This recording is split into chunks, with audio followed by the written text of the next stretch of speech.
everyone. Welcome back to the Earthdawn Survival Guide, the podcast for all disciplines, paths, players, and game masters, with your questers Josh and Dan. That guy is Josh. And that guy is Dan. And on today's podcast, we will be discussing all things Trollical, part, 87, 93, something like that. We're way up there in the listing. If you have any questions for us, please drop us a line at edsgpodcast@gmail.com. We are in episode 170, kind of rounding out our troll Crystal Raiders culture here. Yeah.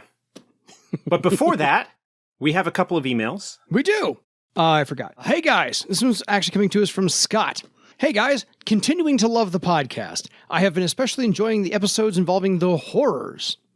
Well, good, because they're going to wrap up here pretty soon. Unfortunately, it means I now need to invest in the horrors book as well. Foss happy to take your cash. But I have a question with regards to Nemesis. Since Nemesis is willing to provide assistance to Namegivers in defeating other horrors, I was wondering how this horror might be involved with those on the Horror Stalker path. I could see those path members working with Nemesis, not only knowing but willingly. I could even envision Nemesis being a form of patron passion of sorts for the Horror Stalkers. Okay, so maybe that's overstating things a bit, but the Horror Stalkers seem like a path that definitely follows the ends justify the means approach. And in that context, I could see Nemesis being a very necessary evil to them. I know you have both referenced source materials from previous editions in the past, and it hasn't seemed like too difficult a task to convert them to 4th edition use. However, it sounds like this may not be the case with movement rates from previous editions. This sounds like a large change from 1E to 4E, and I was wondering if you have some further explanation or conversion that might be easier. For example, could you consider the movement rates in 1st edition to be feet instead of yards? Any clarification is welcome. Again, thanks for all the good work. P.S. I was finally able to listen to the conclusion of the Zorg campaign on the Legends of Earthdawn podcast. Scott. Yes, to address that last point first, those episodes are finally out. They've been dropping here the last couple of weeks as we are recording this. So that is the close of that major campaign focus from the Legends of Earthdawn podcast. I think the fight against Zorg takes up 2 or almost maybe 3 full episodes. That was a big major thing. Yeah. That was recorded 3 years ago? That was recorded a while ago. I don't have my notes handy to pull up to check what the actual date was, but yeah, that was an experience. And there was a new episode that just recently dropped prior to or after Scott's email. And so I think Cliff is maybe going to continue releasing all of the stuff that we recorded up to the end of sort of the next major thing. So it's apt to I possibly have episodes releasing for a good while yet as Cliff finishes up what he needs to do to release each of them. Backtracking. Nemesis as a patron for Horror Stalkers. I don't think it's something that broadly would be accepted by them. I think the Horror Stalkers, particularly as presented, the write-up for them in Mystic Paths, makes them, broadly speaking, a little bit too fanatical as a broader organization to be willing to work with Nemesis. I could see individual Horror Stalkers possibly doing that. It potentially being a source of drama or interpersonal conflict between Horror Stalkers, or maybe having a couple of different camps of them. I would be pretty inclined to think that perhaps, and I think we talked about this a little bit in passing, is that the Grim Legion would be an organization that is a little bit more likely to end up affiliated or taking advantage of the offers that Nemesis puts out. But again, the Grim Legion is not a massively organized group. There's a bunch of different sort of individual cells and companies and groups that kind of operate under that broader umbrella, and different ones may have different approaches. Fair. Based on their absolutely fair philosophy and experience and that sort of thing. But it's certainly an avenue that is rife for conflict or adventure or whatever when it comes to those horror fighting organizations. As for the final thing with regards to movement rates, there isn't an easy conversion for movement rates that I could just offer as a across the board thing. Movement rates were scaled back for a couple of different reasons. One is that the movement rates were just so high, especially for high dexterity characters in first edition and second, and classic as well. And then scaled back a little bit. And then the combat rounds were made shorter, 6 seconds instead of 10 seconds in the later editions, which would then cut movement rates back even farther. I think probably what I would be inclined to do would be to just kind of make a rough comparison from movement rates of a horror or any other creature from first edition compared to the second to the fourth edition movement rates. Just get a rough approximation of what the reduction multiplier is. Yeah, like what the ratio is. You would look at, for example, the movement rate for Krogan, right, which is a creature that has both first edition and fourth edition stats. Look at what the movement rate difference ends up being for that and do something kind of similar in terms of converting over the movement rates for horrors or anything else that you are otherwise updating to fourth edition. I know that Morgan has actually done work on updating all of the stat blocks for the named horrors. They have not found a place in a book yet.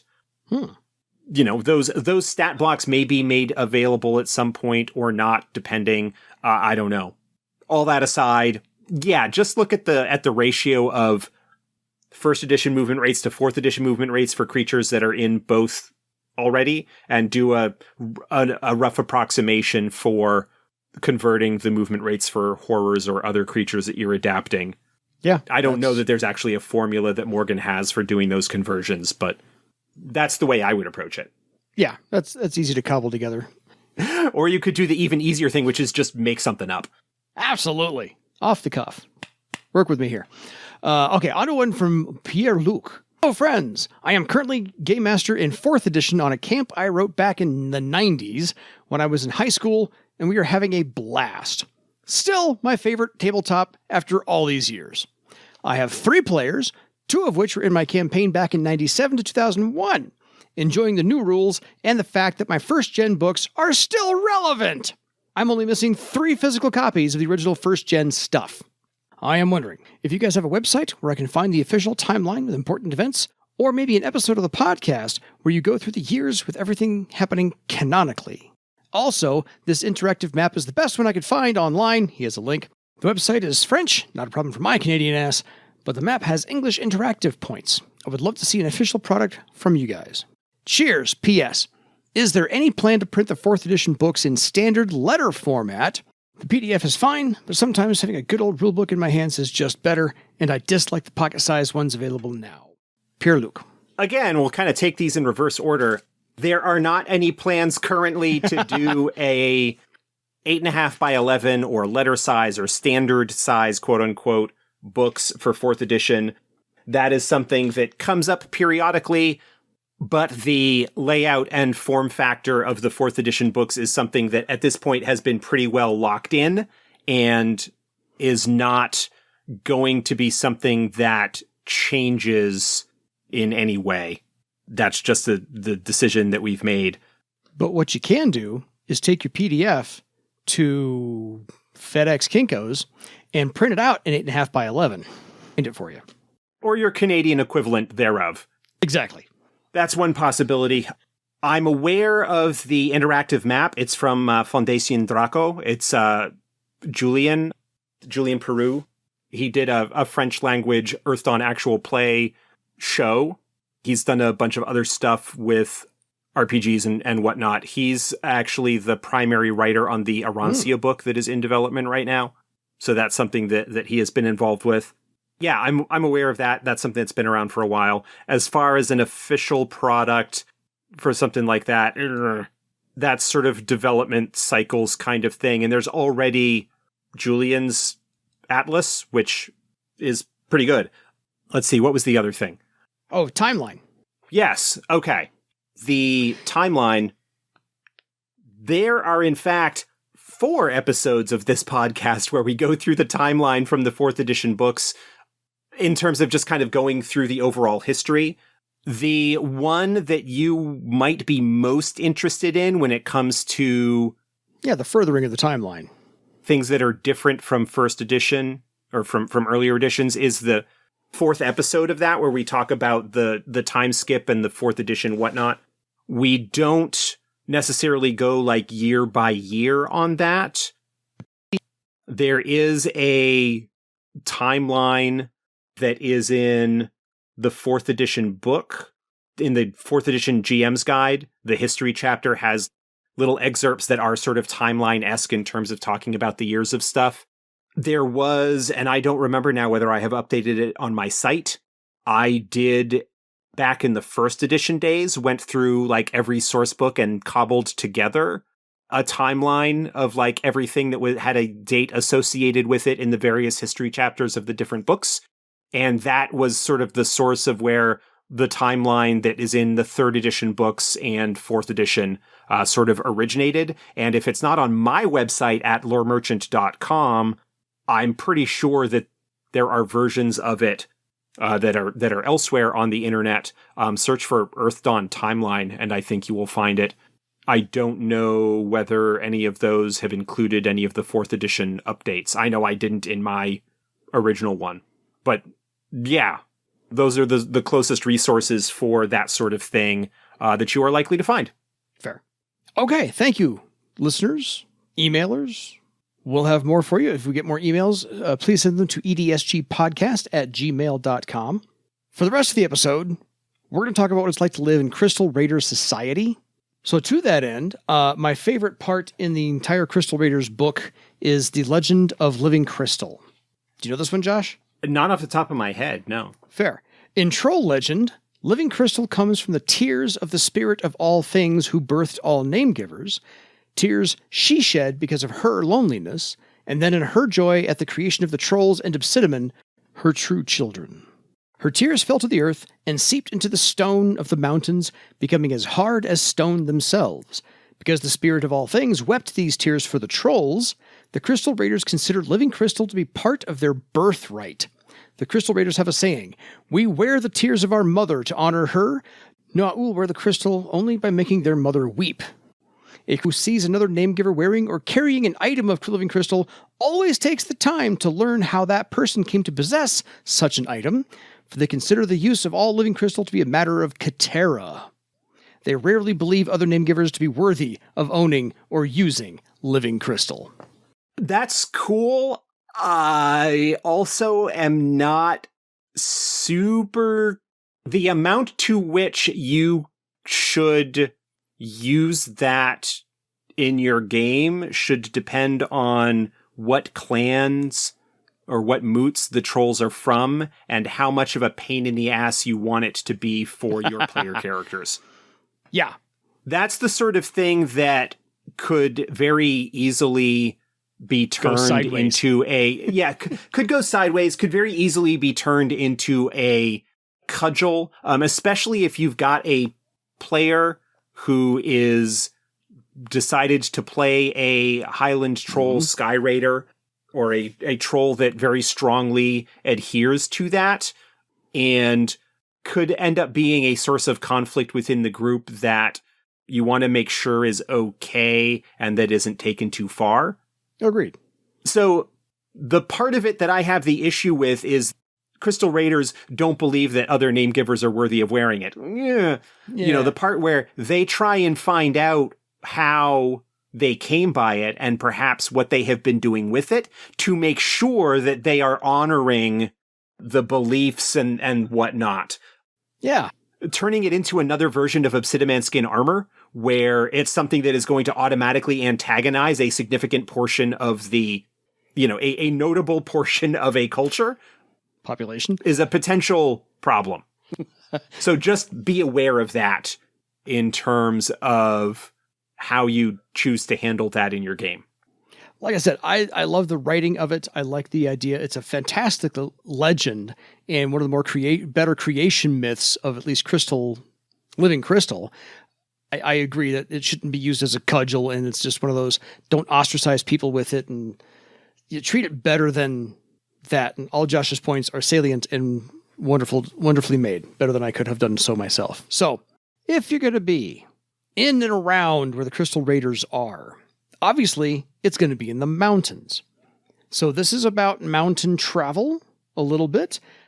Getting into and or through or over the Twilight Peaks is kind of a difficult journey to be made under the best of circumstances. Here's a small short list of all the things that could possibly get in your way. Crystal Raiders, dangerous creatures. There's barren terrain, and it's really difficult there to forage for any kind of food. So basically, the safest, air quotes, safest route to get in to the Twilight Peaks is to take the Western Pass. Getting into it from the north or the south or the east is like nigh impossible. Not to be recommended. And we talked about the Western Pass when we discussed the Bloodlores and the Blackfangs, because those are the moots that are closest to it, and there's more or less like one or two small passes in the west that head up into the Great Sword Valley, and those are all watched fairly closely, so you either need to be exceptionally skilled to avoid notice or be aware that you are going to need to deal with probably the more ornery clans that you're likely to run into in the Twilight Peaks. Of course, that's if you are traveling on foot. If you are able to procure the services of an airship, getting into the Twilight Peaks area, while still difficult because of the need to navigate the treacherous peaks and the winds and everything that are around there, becomes a little bit easier, and you don't necessarily have to pass through hostile terrain or hostile territory to get to the area that you're trying to get to. Yeah. But if you are traveling by airship, prepare to be raided. Yes. Because that's their specialty. And, I can't say they take lightly to being aerially intruded upon. I'm not entirely sure how to phrase that. Anyway, aside from that, aerially, thank you. If you are traveling by foot, be aware that mountainous travel is hazardous travel due to sheer drops, narrow ledges, and high cliffs. This is otherwise known as the best home field advantage for all of the troll moots. And that's saying that what's even mildly traversable is likely to be trap-laden. So if you're on foot, good luck, because you're going to need it. Yeah. And any area that is likely to be traversable on foot is likely to be not only trap-laden, but possibly watched or settled in some capacity, because, not everything in the Crystal Raider Society is done from airship. Only so many airships and a lot more trolls. So, there would be a lot of sentries. Other trolls that, any area that is capable of having Namegivers traverse it is likely to have Namegivers traversing it in some capacity, unless it is ridiculously remote from any kind of civilization. Probably the easiest foot travel would be, rather than scaling any of the peaks, would be traveling through the Great Sword Valley. Yes.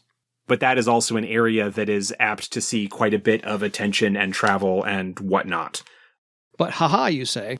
That not just the trolls and Crystal Raiders that you are likely to run into, there are also the wildlife. There are the animals and creatures that live in the Twilight Peaks as well, who are just as well adapted to surviving in those harsh conditions as the trolls themselves are, in a way.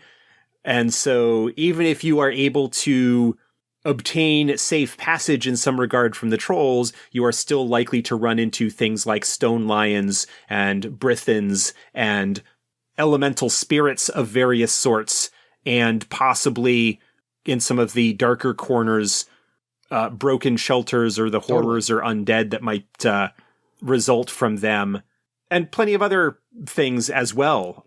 the Twilight Peaks aren't particularly known for infestation. That's not a great word. I'm sure they wouldn't like me putting it that way. Dragons and Draco forms like wyverns and such are not particularly populous within the Twilight Peaks, but you would still potentially run into things like that. There is no great dragon, for example, that claims the Twilight Peaks as their lair, but it is certainly possible that you might have younger adult dragons or fair wyverns or other sort of lesser Draco forms like that to contend with. Yeah, there's a lot of nasty stuff that you could potentially run into in the course of expeditions, especially given how difficult foraging and survival can be. They are likely to find Namegivers a tempting target. But haha, you say, I'm not going to go overland, and I'm not going to come in by airship. I'm going to take the river. And so this is if you want to get into higher elevations. You have to know that if you're going to take a boat, you're going to be going against the current upstream. And then you have to be aware of whitewater, rapids, waterfalls, and flash floods in the melting season. And then if all else fails, there's also rock slides, mudslides, and avalanches of snow in the higher elevations. Just for those game masters who want to be particularly cruel. Yeah, and really there isn't a whole lot of hugely navigable rivers in the Twilight Peaks to begin with. There are streams and smaller rivers and so forth, but there is nothing at all on the scale of the Serpent River or even some of the lesser Serpent tributaries. You're looking at canoes as probably what you're best going to be dealing with. And again, as you said, working upstream a lot of the time, and then needing to probably frequently portage, that is, get out and carry your canoe and all of your gear around rapids or up cliffs or whatever. Really, water travel is not likely to be something that is particularly effective unless you've got pretty significant magic to help you out in some regards. Just wanted to make sure we covered all bases. Yeah. As a quick sidebar sort of relating to that, there have been plenty of resources that have been published in RPGdom over the past umpteen years talking about wilderness expeditions and various things like that, in addition to sort of the hazards that you might face, but how things like that might go on. Like, for example, the old Advanced Dungeons & Dragons Wilderness Survival Guide, to go back quite a way, has a bunch of information about gamifying some aspects of that. If you are going to be running a game that is dealing with any kind of overland expedition in the Twilight Peaks, whether going by foot or whatnot, that may be a time where you would want to potentially look at the wilderness survival rules. If the group has not sufficiently prepared, or even if to a certain extent they have, you might want to deal with wilderness survival a bit more directly, navigation, so that they cannot get lost, end up down a blind canyon. There are a lot of potential disasters that could befall a group that is hiking around. Look into documentaries of people that are doing climbs or expeditions on K2. peaks like Everest or K2 or Kilimanjaro, although that one's not quite as bad or requires quite as much. But, there's a lot of real world sort of documentary information that's available out there now to help make your group's expedition, how to make the mountaineering even more authentic to a certain extent, if that is something that you want to have be a part of the game. Not everybody is into that. It depends in part on why your group is going there. If they are going there to perhaps strike deals with a moot, whether as part of a alliance gathering kind of thing in a pre-Second War game or stuff along those lines, you might want to downplay the overall so-called hex crawl style of needing to find their way to where they're going, and just maybe have an encounter or two that will sort of highlight the hazards of the area without requiring a whole bunch of wilderness survival roles and making sure they have enough food and water and stuff like that. Again, it all depends on the style of game and story that you're running, but that is an area where those sorts of things might be a little bit more interesting to bring into play. Totally. So let's say you've handled all that. You've passed the dangerous creatures. You're going to go meet the Crystal Raiders on good terms.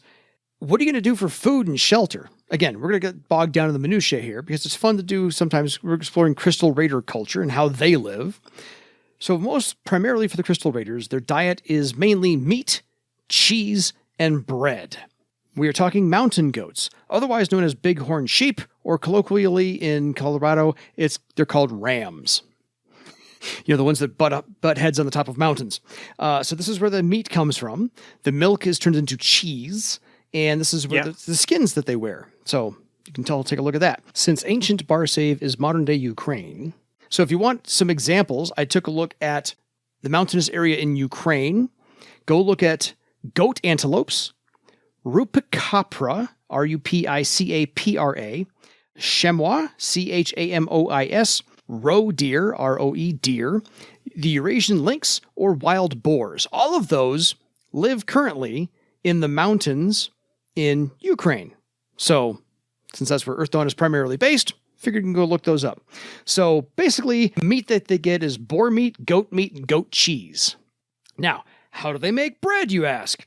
That is something called high-altitude wheat. And living at altitude, a mile above sea level. So we have a product here called Hungarian flour. And they also, the Crystal have honey from lowland beehives. And so if you have honey and you like alcohol, you can make mead. Mead, yes. So they also, by the way, have mushrooms and fungi grown in caves. That's the basic menu and diet of your Crystal Raider clans. Yeah. And probably a lot of it, like a lot of the diet and such of areas like that, a lot of it would be prepared and such for longer lasting, especially if you're going to need to have stuff that's going to outfit an airship raid that might be out for days or maybe potentially even weeks at a time. So you'll have a lot of that meat, cured into jerky or similar kind of dried goods. You might potentially supplement that with, again, like in the Great Sword Valley or the Grey Forest, you would have trees that potentially would be either nut or fruit bearing to some extent that might be gathered. Yeah. Not farmed, you wouldn't have orchards or anything like that, but when you had groups that were going out doing hunting for boar or anything like that, might also be foraging for what they could.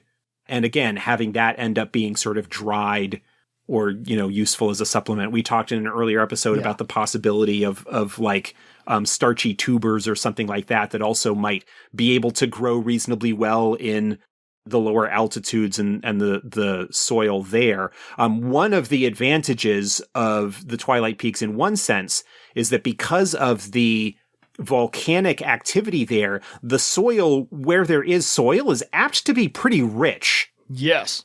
Volcanic soil is actually pretty good for growing stuff. And while there isn't necessarily a lot of it, it's not like Hawaii, for example, or places like that where you do have a lot of rich, black, sort of volcanic soil. It's more like Italy in the shadow of Mount Vesuvius. Yeah, maybe. But in the places where soil can accumulate, and again, in the lower altitudes where you're not dealing with the colder air and the more sort of extreme conditions, the Great Sword Valley and the Grey Forest, while they do need to contend with the ash from the volcanic activity in some extent, probably the soil is pretty rich in some regards. And it's a matter of limited area and the general aversion of Crystal Raider culture to agriculture in general that prevents them from making better use of that land. Although, again, they probably would forage for, stuff that kind of occurs naturally within that area when the opportunity presents itself. And don't forget, that's just what they live on nearby in their immediate area. They also, by the way, pick up things when they're raiding the lowlands. Yes. And those sorts of things would be treats and probably would be featured in a feast or celebration that was held in honor of a successful raid, likely be something that was distributed amongst the members of the raid that took those spoils, maybe with a portion going to the chief or headman of that clan or moot, that sort of situation. The one thing that really is not a concern when it comes to resources in the Twilight Peaks, we kind of addressed this a little bit in the travel, is water. Because of the high peaks and the snows and whatnot that do exist at those higher altitudes, there actually is quite a bit of water that is available, broadly speaking, within the Twilight Peaks. Not as much when you get onto the southern slopes and closer to the actual volcanoes because it all boils away into steam. But water in general is something that is not overly difficult to come by. And so unlike an expedition into, say, the Badlands or the Wastes, where in addition to food, you also need to make sure you're bringing enough water because you can't trust that the water you're going to find there is going to be safe. That is not as much of a concern when it comes to the Twilight Peaks. Fair. So, to your point, during those whole spoils of whatever they raided and got back, main meals for most of the Troll Crystal Raiders are at early evening, and leftovers from that meal are served at breakfast and lunch the next day. And so they take most of the day, because again, you're talking about boar meat and or bighorn sheep. Those are going to be tough cuts of meat. So they're going to need to stew for a while or braise for a while or just take a while to break down. Long, slow cooking. Yes. The leftovers, so therefore that's prepared all day for the fresh meal at dinner time, supper time, early evening, and any leftovers, of course, reheated or enjoyed, take your pick, for breakfast or lunch the next, whatever you've got. So most Crystal Raider Troll homes, this is the visual part of me that needs to know what things look like that I'm describing for my players. Most Troll homes there, long single-story buildings, they usually have a huge hearth and fireplace with an iron cauldron in that fireplace, and over the hearth is usually the clan shield and or a trophy or clan symbol. So, reminds me of the Vikings. Yes, I was going to say, if you're looking for imagery, look up images of longhouses. The Vikings lived in longhouses. There were a few native cultures in the U.S. that also lived in longhouse-style dwellings. And so that is something that you could look to for inspiration in how the troll architecture could be designed. Viewed. Yeah, that's a good word. Couldn't think of the word architecture. So on to the family, since we're kind of narrowing down, broad view of the mountains, broad view of the clans. Let's get down to the actual families and clans themselves. So, as we all know, the Troll clan is the central unit of Crystal Raider family structure. It's essentially a large extended family. And I'm going to throw out a word, so Josh, disagree with me if you want to. This is kind of like polygamy. Am I wrong? Yes, you are not wrong. The Troll clans practice line marriage, which is a form of polygamy. It is not polygamy in the way that I think popularly pops to mind in the US, like pop culture. When people in the US think of polygamy, it often gets tied into one husband, many wives. And that is not really the case with Troll clan, Highland Troll line marriage. In that case, it is not just one husband and then all of their wives. There are multiple members of the marriage, quote unquote, from both genders. To a certain extent, all of the members of that marriage have a certain amount of say who is allowed, who gets invited into that line marriage. It is something that, if you are interested in looking more into that, looking into some present day discussions of the sort of popular term these days is polycules. It is a polygamous relationship where you've got potentially multiple partners, and not everybody is necessarily a partner of everybody else, but that there are multiple relationships within that. And it is something that, to a certain extent, is a little bit more away from the popular perception of polygamy when it comes to that sort of thing. Fair. No, I figured to describe line marriage in Trollic context, it's more than two participants, as Josh said. All of them have equal status. The elder members either have or get more respect or deference because they're the elders. Because that's the troll culture. Elder means something. They've lived this long, darn it. And it is shameful for that clan to take on more partners than the clan can provide for. So the clan cannot expand beyond their means. But the Troll Crystal Raiders and the Highland Trolls used to be monogamous before the Orichalcum Wars wiped out families. And so they're doing this as a matter of survival so that some of the clan names can survive. But yes, they take on men, women, and so forth and so on, and they occasionally trade partners, but whatever. It's more or less to just keep the clan and thriving more than just, they look cute, let's bring them in. That ain't going to happen. That's not what that's there for. Yeah, there is a certain amount, especially in the higher status families, there is a certain amount of political maneuvering or desirability when it comes to who gets invited to join the line marriage. But yeah, it is a case of, is to think of it more as an extended family. It does not follow the Western generational idea where you have like the parents and the children and the nuclear family concept that we have a lot these days. It's not even to the extent of the Dwarves of Thrall, which we haven't really talked about in a great extent, but how that would be a multi-generational household, but it's still grandparents, kids, grandchildren, maybe great-grandparents, possibly aunts and uncles. This is a slightly different kind of structure to the broader family unit, and it is one that is communal to a large extent, where the entire household shares responsibilities, and there's actually a similarity in some ways to, though not quite the same, but I see some similarities to Scrying culture in terms of how they are communal, although in a little bit of a different way, in the sense of like the larger extended family. Yeah, it's a similar kind of thing. For the example, I kind of gleaned from the book here. So basically, let's just think of an example line marriage. There's 10 to 12 partners, male and female, whatever mix you want, 7 and 5, 6 and 6, doesn't really matter.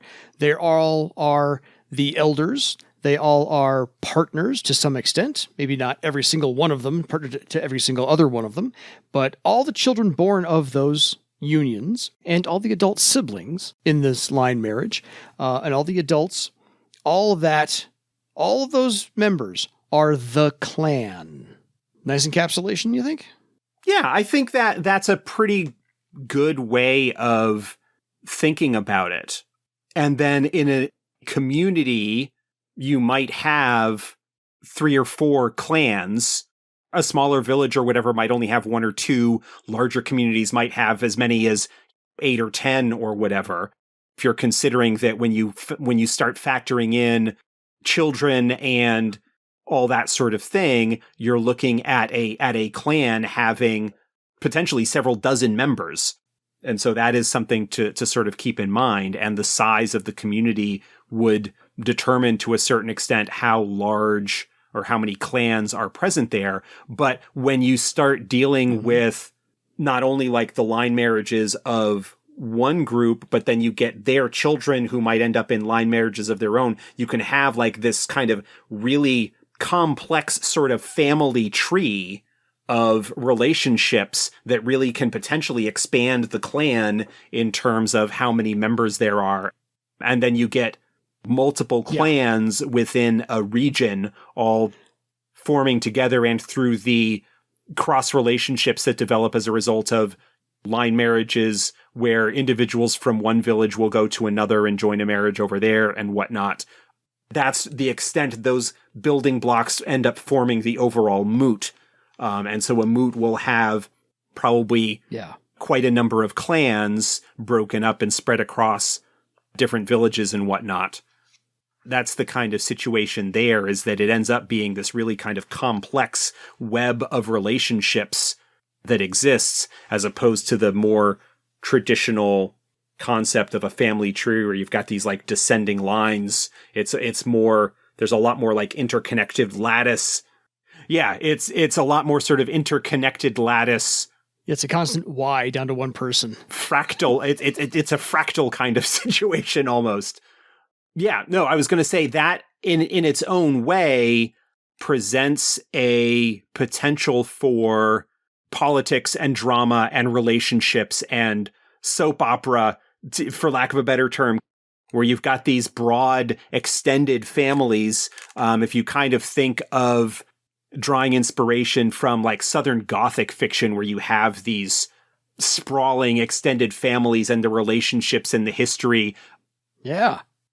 Going back, you look at the small towns that Stephen King talks about in some of his books, and how you've got these families that have been there for generations and the long-standing relationships and whatnot that can come up there. The Appalachians have a long kind of tradition of generations of a family kind of all growing up and maintaining in the same area. A lot of sort of rural communities have that sort of thing going on. And then, of course, you could look at the Vikings, the TV show, has some similar kind of stuff that's going on with that. I mean, that's kind of like a gimme in terms of obvious inspirations, but that is another place where you could draw that sort of thing. But just the idea of multiple generations and the feuds and relationships and alliances and everything that can kind of develop as a result of this isolated society that is fiercely proud and struggling to make a living in some regards. There's a lot of stuff that you can draw inspiration from in that sense. Oh, yeah. And we'll come back to the Vikings TV show more time, because we can. So the roles that everybody plays in this line marriage, the wives control the line marriage and partner selection and courting of new partners. The men get no say in this. If they object, they can make their objection, but if they feel that strongly about it, they can divorce the clan and then leave. That's it. Women are in charge of the whole clan. I'm going to say that. They can't be in charge of the clan as far as being the chief, but the eldest wife is known as the first wife, not necessarily the first married. This also could cause some issues. If you bring somebody into the line marriage who's finally an elder wife, she's now the first wife because she's the oldest. Not the longest married, but the oldest. That might cause some tension. Who knows? Just saying. And that's Earthdawn for you. It's all about the drama.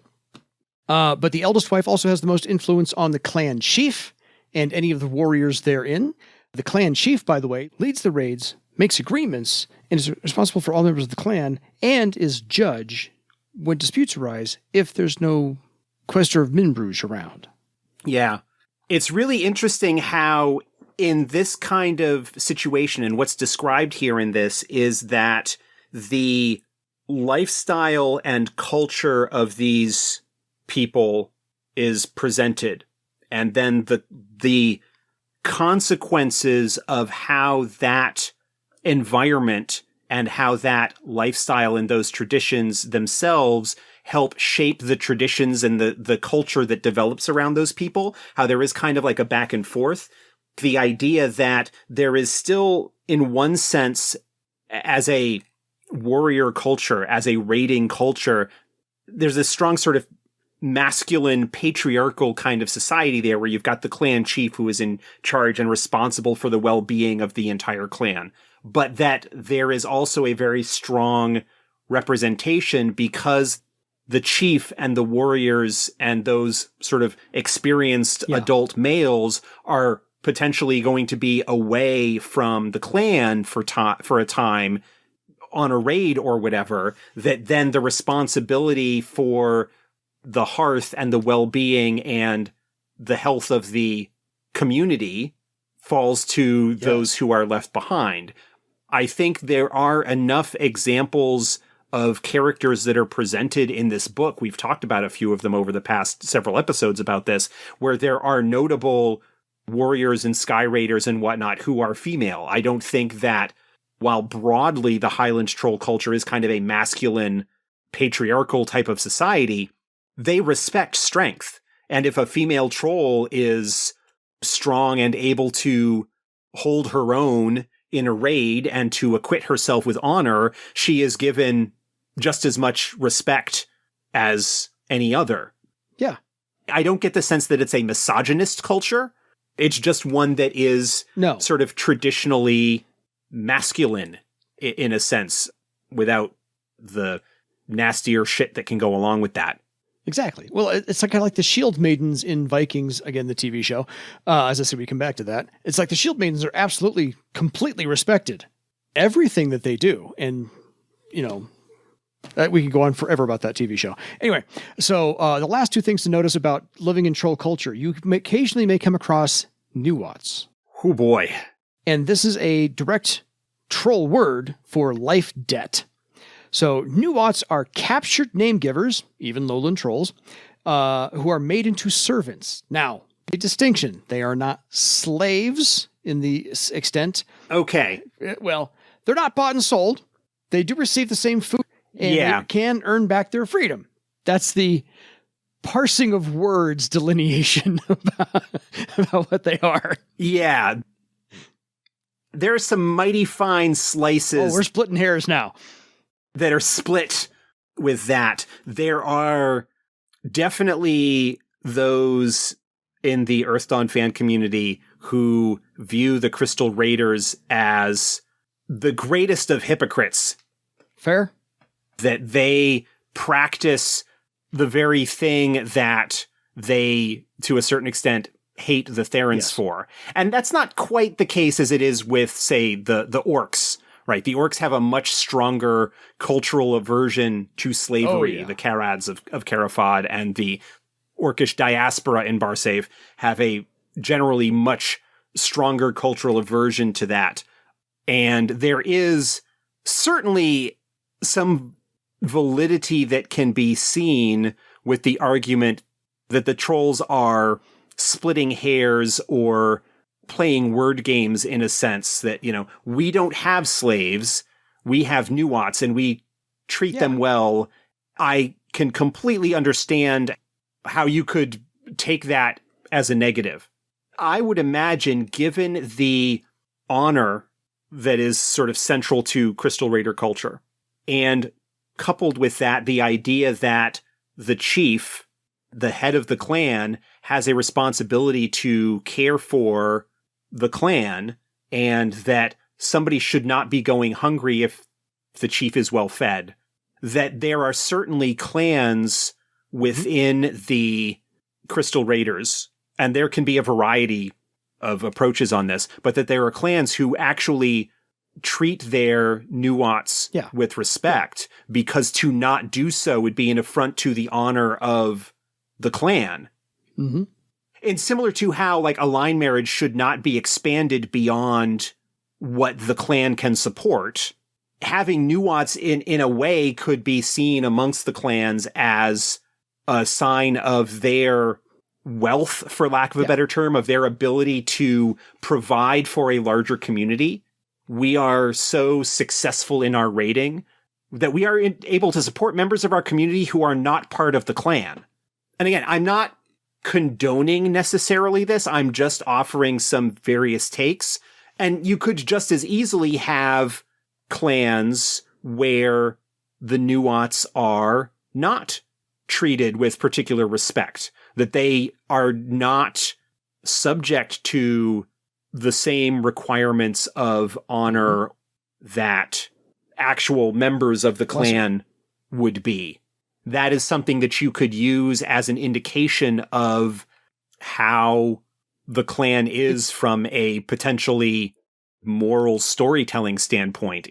Broadly speaking, you can say how good a society is based on how they treat the lowest members of their community. You know, the marginalized, the lesser. And so that is definitely something that you could have in mind there. The novel Mother Speaks has a significant portion in it where the main character, the POV character, and several others are all Newots as part of a troll clan and the situation there.